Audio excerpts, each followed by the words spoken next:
First time kong subukan ang recipe na to sa chicken breast. Tara, magluluto tayo ng garlic buttered chicken stir fry. Napakasarap nito, lalo na sa mga nagmi-meal prep dyan. Tara, simulan na natin. Una, balatan lang natin ang garlic. Tapos chop-chopin lang natin yan ng pinong-pino at set aside lang natin yan. Sunod na rin nating hiwain ang spring onion. Hiwalay lang natin yung tangkay sa dahon. Tapos chop-chopin lang natin yan ng medyo pino at set aside lang natin yan.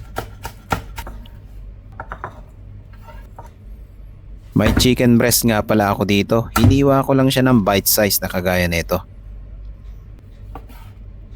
Saka natin imamarinate sa garlic powder, black pepper, Worcestershire sauce, depende sa banggit nyo kung ano yan, soy sauce, oyster sauce. Tapos lamas-lamasin lang natin yan gamit ang ating malinis na kamay. Marinate lang natin ng 15 to 30 minutes at set aside lang natin yan. Magpainit lang tayo ng kawali, saka natin lagyan ng konting mantika at tutustahin lang natin ang garlic. Gisa-gisahin lang natin yan hanggang sa maging golden brown. Tapos set aside lang natin yan.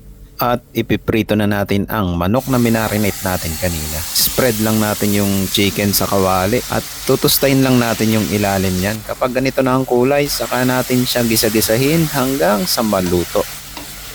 Kapag luto na, set aside lang natin yan. At igigisa lang natin ang spring onion.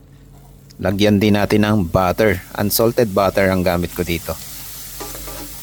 Gisa-gisahin lang natin hanggang sa lumabas yung aroma.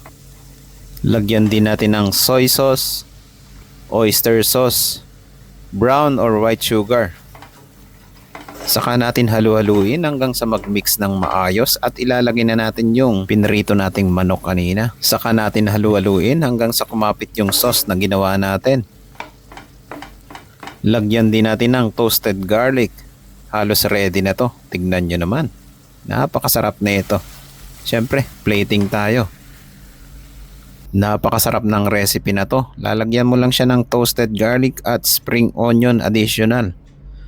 At napakasarap na ito sa kanin. Tamang-tamang pangbaon to. Pang meal prep. Kaya ano pang hinihintay mo? Lutuin mo na tong napakasarap at napakadaling recipe na to.